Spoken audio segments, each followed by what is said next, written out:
Assalamualaikum warahmatullahi wabarakatuh. Bismillahirrahmanirrahim. Alhamdulillahirrabbilalamin.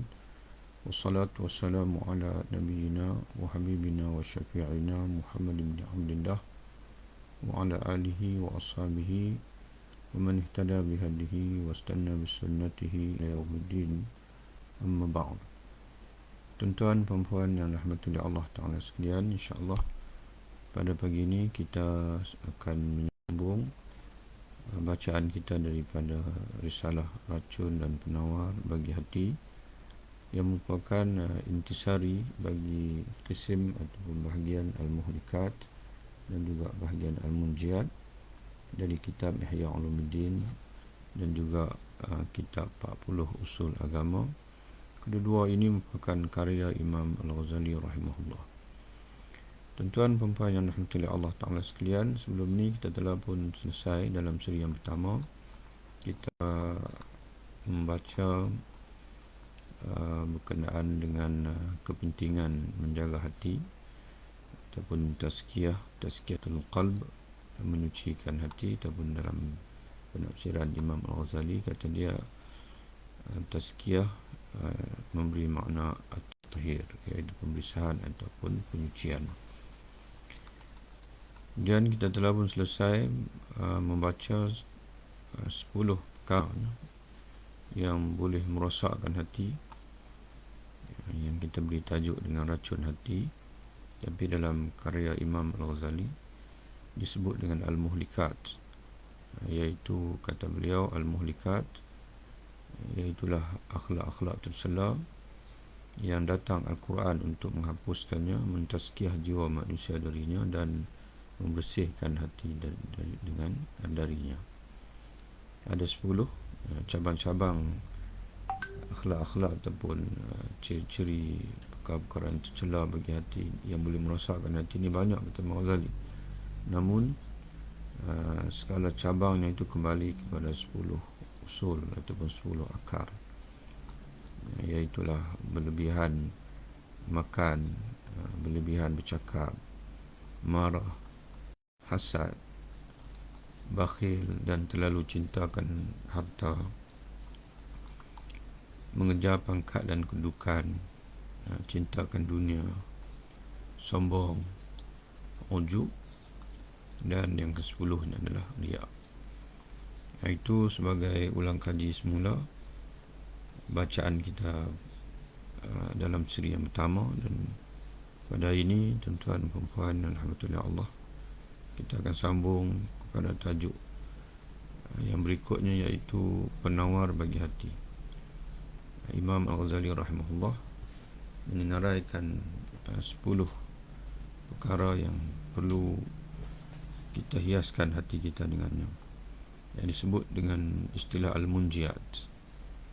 Hati yang telah bersih hendaklah dihiaskan pula dengan sifat-sifat terpuji.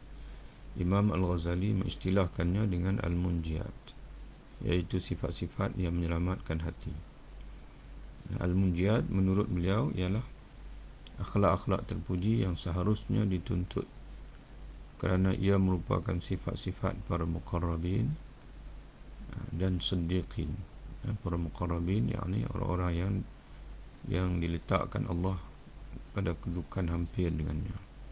Siddiqin iaitu orang-orang yang benar imannya, benar ucapannya dan juga benar amalannya, menepati sebagaimana yang dikehendaki oleh Allah melalui wahyu yang disampaikan oleh baginda Nabi SAW.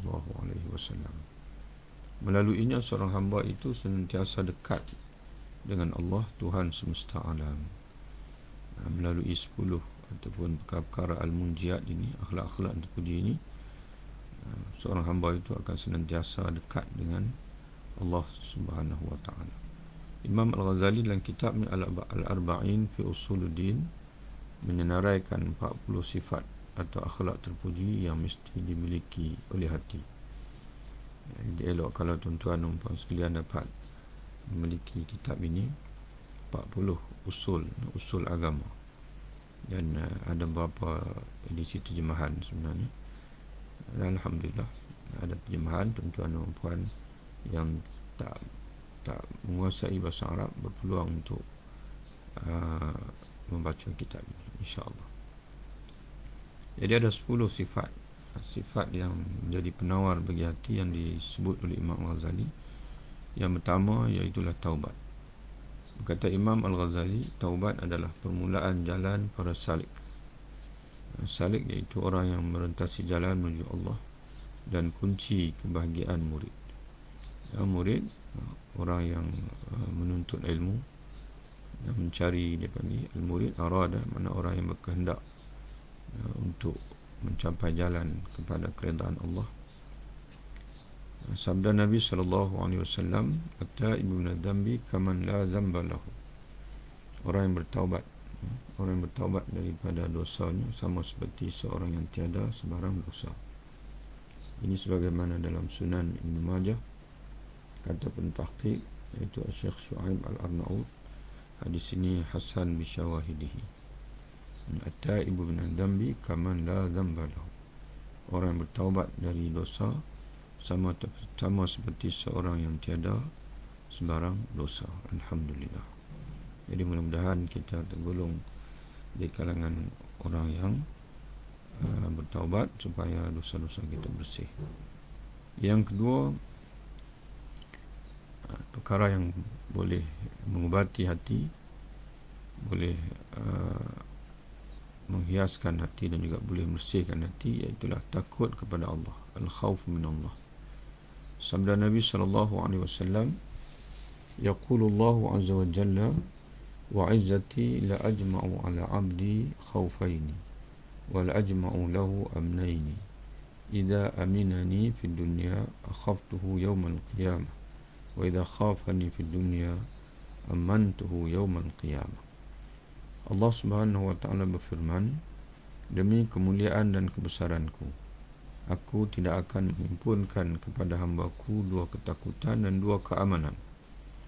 Jika dia berasa aman dariku di dunia, aku akan takutkannya pada hari kiamat.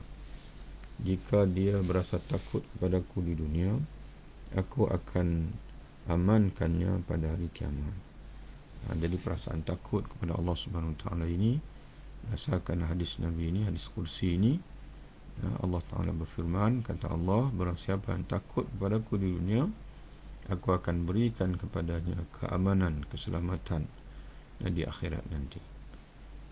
Hadis diriwayatkan oleh Imam Ibn Hibban dalam sahihnya mengikut pentahqiq iaitu Syekh Shu'aib Al-Arnaud, isnadnya adalah hasan. Sabda Nabi SAW, la yalijul nara man baka min khasyatillahi hatta ya'uda labanu fil dar. Tidak akan masuk syurga, tidak akan masuk syurga, bukan tidak akan masuk syurga. Bagi tuan-tuan dan perempuan yang telah pun muat turun risalah ini, boleh betulkan, yang tidak akan masuk syurga, tidak akan masuk neraka.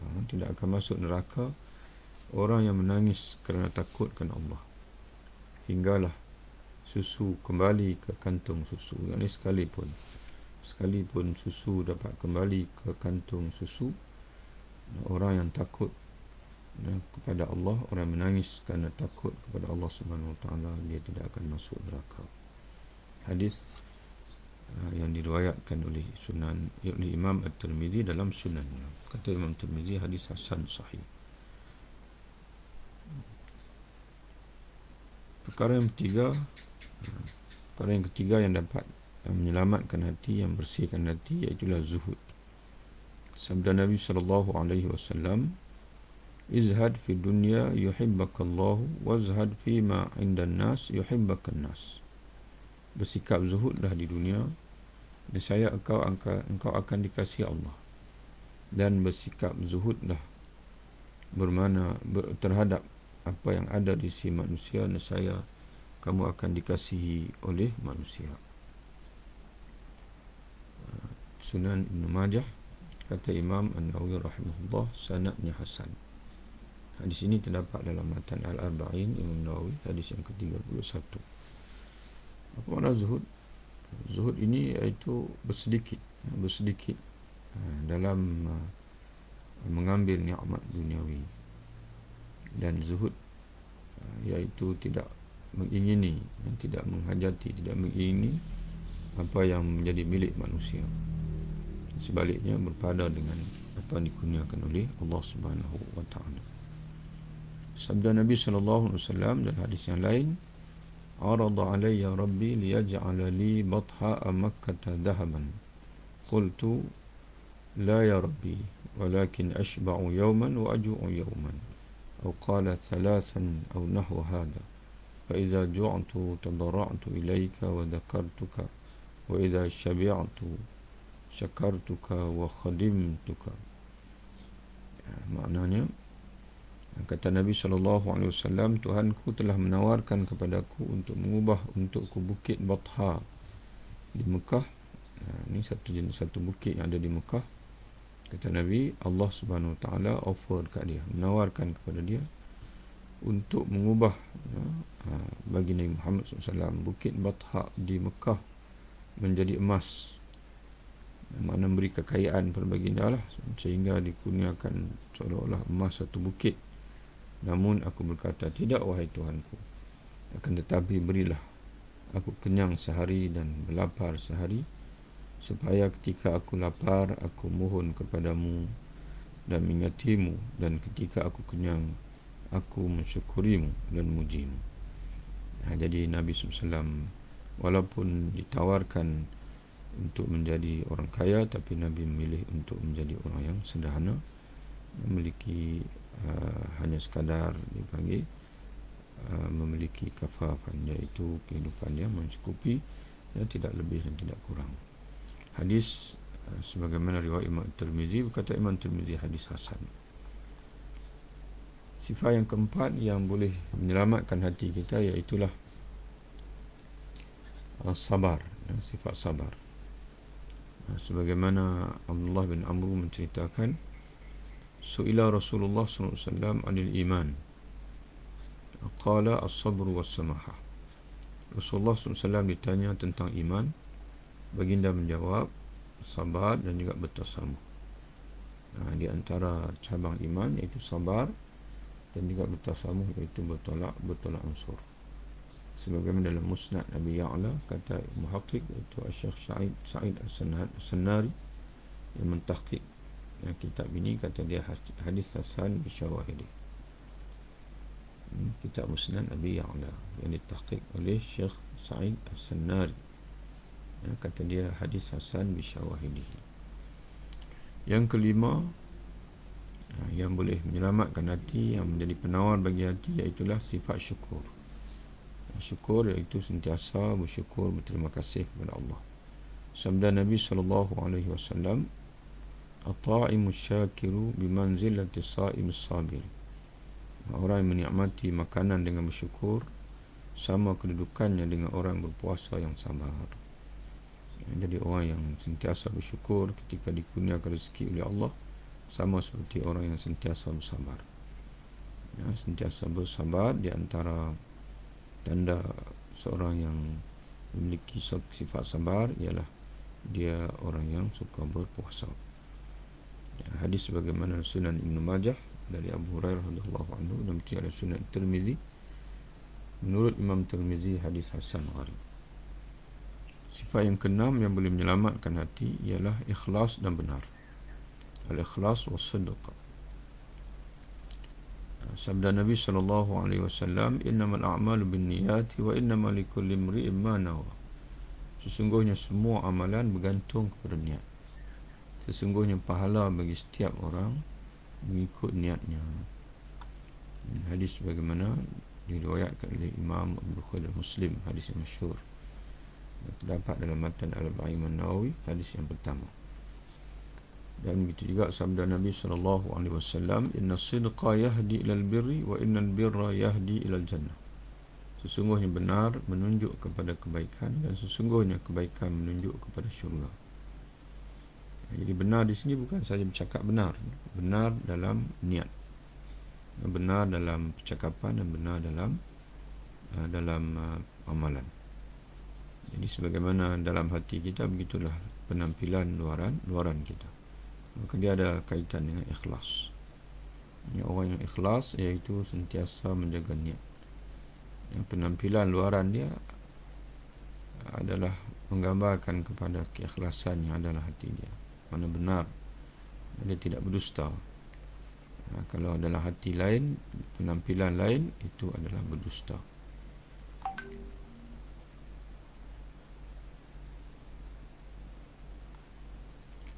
Kemudian yang ketujuh, tawakal kepada Allah. Sabda Nabi SAW, "Lau annakum kuntum tawakkaluna 'ala Allah haqqa tawakkulih, la ruziqtum kama yarzuqu at-tayra taghdu khimasan wa taruhu bitanan." Di antara sifat yang boleh mengubati hati dan juga menjaga dan menjadi penawar bagi hati adalah sentiasa bersandar kepada Allah, bergantung kepada Allah, yang disebut dengan sifat tawakal. Sabda Nabi SAW, "Lau annakum kuntum tawakkaluna 'ala Allah haqqa tawakkulih, la ruziqtum kama yurzaqu at-tayru taghdu khimasan wa taruhu bitanan." Sekiranya kamu bertawakal kepada Allah dengan tawakal yang sebenar-benarnya, nescaya kamu akan dikurniakan rezeki sebagaimana burung diberi rezeki oleh Allah, di mana dia keluar di waktu pagi dengan perut kosong, namun pulang di petang hari dengan perut kenyang. Sunan At-Tirmizi, hadis hasan sahih. Di mana burung tidak pernah putus rezeki, walaupun dia tidak macam manusia. Manusia ini sentiasa risau dengan rezeki besok, bulan depan, tahun depan. Jadi sebab itu manusia ini melakukan simpanan. Tapi burung dia tidak ada simpanan, tapi dia sentiasa ada saja rezeki dia. Jadi itu tawakal. Orang yang tawakal kepada Allah akan dijamin rezeki oleh Allah Ta'ala. Kemudian yang ke-8, sifat yang boleh menjadi penawar bagi hati, iaitu mahabbah. Mahabbah ni kasih kepada Allah, kasih kepada Rasul, kasih kepada orang salih. Dalam hadis Nabi SAW berdoa, "Allahumma inni as'aluka hubbaka wa hubba min man yuhibbuk, wal amal alladhi yuballighuni hubbak. Allahumma ij'al hubbaka ahabba ilayya min nafsi wa ahli wa min al-ma'il barid." Ya Allah, aku mohon kepadamu agar engkau berikan daku kecintaan kepadamu, kecintaan kepada orang yang menyintaimu, amal yang menyampaikan daku kepada kecintaan kepadamu. Jadikanlah ya Allah kecintaan kepadamu paling aku sukai dari diriku, keluargaku, dan dari air yang dingin. Sunan At-Tirmizi dari Abi Darda, hadis hasan gharib, kata Imam Tirmizi, hadis hasan. Di dalam doa ini jelas, doa yang dipanggil sangat, doa yang yang menggambarkan Nabi SAW sendiri berdoa untuk dia ini senantiasa diberikan Allah dengan mahabbah, sifat cinta kepada Allah dan cinta kepada semua orang yang mengasihi Allah, dan juga cinta kepada amalan yang boleh meraih cinta Allah Subhanahu wa ta'ala. Kemudian sifat yang ke-9 yang boleh mengubati hati kita, iaitu redha dengan ketentuan Allah. Sabda Nabi SAW, "Warda bima qasama Allahu laka takun aghnan nas." Redailah pembahagian Allah kepadamu, nescaya kamu akan menjadi manusia terkaya. Hadis dalam Musnad Imam Ahmad, kata Syekh Syuaib Arnaud, hadis jayyid. Jadi apabila kita sentiasa redha dengan rezeki yang Allah Ta'ala kurniakan kepada kita, maka kita sentiasa kaya, tidak berhajat kepada manusia yang lain. Dalam hadis yang lain, Nabi SAW bersabda, "Qad aflaha man aslama wa ruziqa kafafan wa qanna'ahu Allah bima atahu." Sesungguhnya berjayalah orang yang Islam, orang yang menganut Islam, dan dia diberi rezeki yang dengan kecukupan, walaupun tidak lebih tapi mencukupi. Wa qanna'ahu Allah bima atahu, dan Allah memberinya sifat qana'ah, sifat redha dengan kadar pemberiannya. Walaupun Allah Ta'ala beri sedikit, dia redha. Kalau Allah Ta'ala beri banyak pun dia redha. Dan jika Allah Ta'ala mentakdirkan dia keputusan rezeki pun dia bersabar, dan dia memohon kepada Allah Subhanahu wa Ta'ala. Dan yang terakhir, sifat yang terakhir yang menjadi penawar bagi hati, iaitu sentiasa mengingati mati. Sayyidina Osman radhiyallahu anhu apabila berdiri berhampiran kubur, dia akan menangis hingga basah janggutnya. Apabila ditanya, kenapa kau menangis? Apabila setiap kali berdiri berhampiran kubur, dia menjawab, aku telah mendengar Rasulullah SAW bersabda, Al-qabru awwalu manazil akhirah, fa in naja minhu sahibuhu fama ba'dahu aisaru minhu, wa in lam yanju minhu fama ba'dahu ashad. Kubur adalah perhentian pertama akhirat. Jika penghuninya selamat dari azab kubur, maka perhentian berikutnya lebih senang dari itu. Jika dia tidak selamat dari azab kubur, maka perhentian berikutnya akan menjadi lebih dahsyat. Kemudian Nabi menyambung lagi, ma ra'aitu manzaran qattu illa wal qabru afdhalu minhu.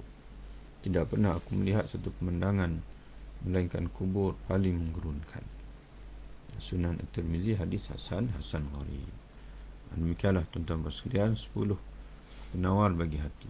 10 penawar bagi hati, yang mana kata Imam Ghazali, kalau kita menjaga hati kita dengan menyemai ke dalam hati 10 al-munjiyat, 10 sifat-sifat yang boleh menyelamatkan hati ini, insya-Allah hati kita ini akan sentiasa bersih, sentiasa suci, sentiasa tenang, sentiasa bahagia, dan kita akan berpeluang untuk mendapat ilmu mukasyafah. Dan di akhirat nanti kita akan dikurniakan kehidupan yang abadi di akhirat, insya-Allah. Kemudian akhir risalah ini ana muatkan beberapa doa daripada Quran dan juga daripada hadis Nabi SAW, di mana doa-doa ini jika kita baca, insya-Allah akan meneguhkan hati, akan bersihkan hati. Hati kita akan senantiasa dipelihara oleh Allah Subhanahu wa taala. Di antara doanya ialah dalam surah Al-Imran ayat yang ke-8.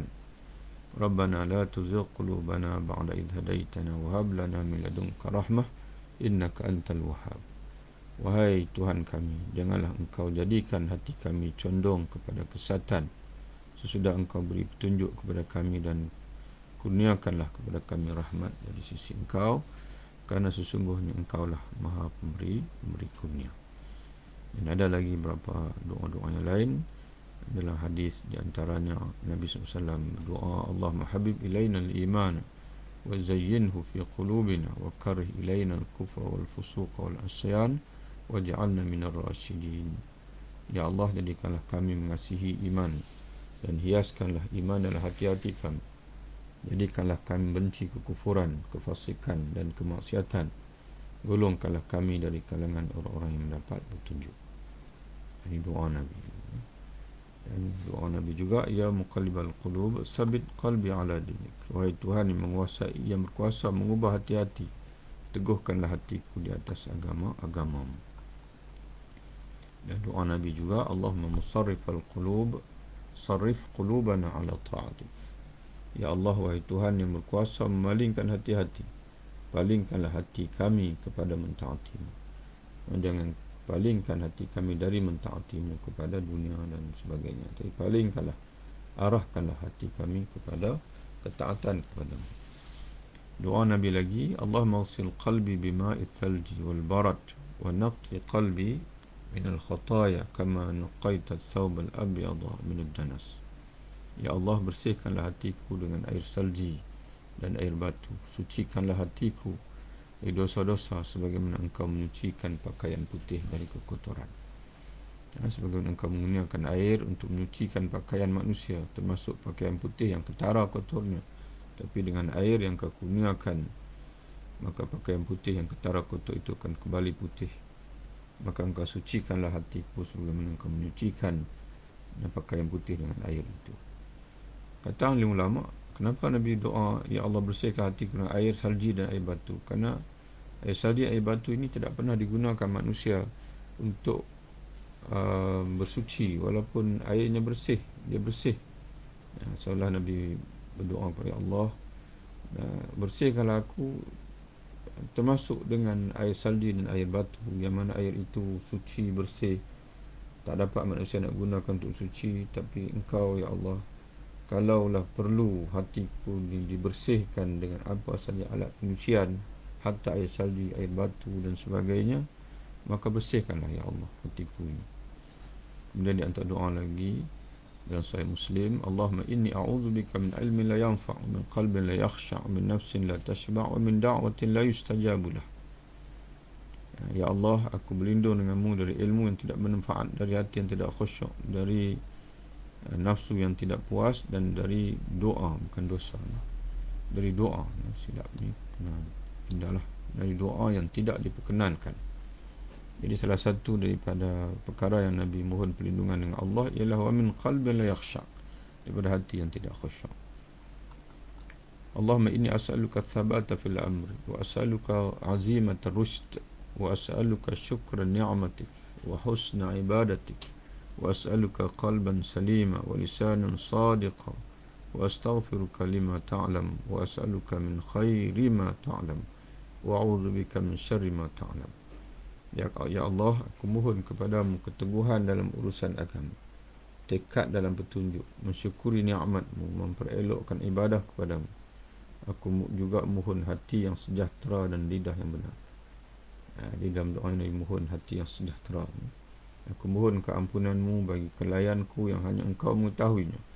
Aku mohon darimu kebaikan yang hanya Engkau mengetahuinya. Aku berlindung denganmu dari kejahatan yang hanya Engkau mengetahuinya. Dan di antara doa juga dalam Quran surah Al-Hashr, Rabbana ighfir lana wal ikhwana alladhina sabaquna bil iman wa la taj'al fi qulubina ghillan lil ladzina amanu rabbana innaka ra'ufur rahim. Wahai Tuhan kami, ampunilah dosa kami dan dosa-dosa saudara kami yang mendahului kami dalam iman, dan janganlah Engkau jadikan dalam hati kami perasaan hasad, dengki dan dendam terhadap orang beriman. Ini doa ini Allah Ta'ala mengajar kita untuk berdoa supaya dalam hati kita ni tidak ada perasaan sakit hati, perasaan dendam, perasaan iri hati kepada saudara-saudara kita yang beriman. Wahai Tuhan kami, sungguhnya Engkau amat melimpah belah kasihan dan rahmat-Mu. Allahumma alif baina qulubina wa aslih dhata bainina wa wahdina subulas salam wa najjina minadh dhulumati ilan nur wa jannibna al-fawahisha ma zahara minha wa ma batan wa barik lana fi asma'ina wa absarina wa qulubina wa azwajina wa dhurriyyatina wa tub alaina innaka antat tawwabur rahim waj'alna syakirina li ni'matika musnina biha qabiliha wa atimmaha alaina. Ya Allah, jinakkanlah antara hati-hati kami, baikilah hubungan antara kami, tunjukilah kami jalan-jalan selamat, selamatkanlah kami dari kegelapan-kegelapan pada cahaya. Jauhilah dari kami perbuatan-perbuatan keji yang nampak dan yang tersembunyi. Berkatilah untuk kami pada pendengaran kami, penglihatan kami, hati-hati kami, pasangan-pasangan dan zuriat-zuriat kami. Kurniakan taubat pada kami, kerana Engkaulah Maha Penerima taubat lagi Maha Pengasih. Jadikan kami orang-orang yang mensyukuri nikmat-nikmat-Mu, senantiasa muji-Mu dengan kerananya dan dengan kerana nikmat itu, dan menerimanya dengan redha, dan Engkau sempurnakanlah nikmat-nikmat untuk kami ya Allah. Inilah hadis dalam hadis ini dan doa ini Nabi mengajar kita untuk mohon kepada Allah supaya kita ni Allah menjinakkan hati-hati kita, membaiki hubungan sama kita. Allah Subhanahu Wa Taala memberi manfaat sebaik-baiknya. Allah memberi berkat kepada pendengaran kita, penglihatan kita masuk hati kita. Demikianlah tuan-tuan sekalian, selesai kita daripada risalah ini. Bagi bacaan siri yang kedua, risalah yang tuan-tuan dan sekalian boleh muat turun secara percuma daripada perkongsian yang anda lakukan sebelum ini. Racun dan juga penawar bagi hati. Mudah-mudahan Allah Subhanahu Wa Taala sentiasa menjaga hati kita, membersihkan hati kita dan buka hati kita untuk dimasuki oleh nur hidayah darinya insya-Allah. Wabillahi taufiq. Assalamualaikum warahmatullahi wabarakatuh.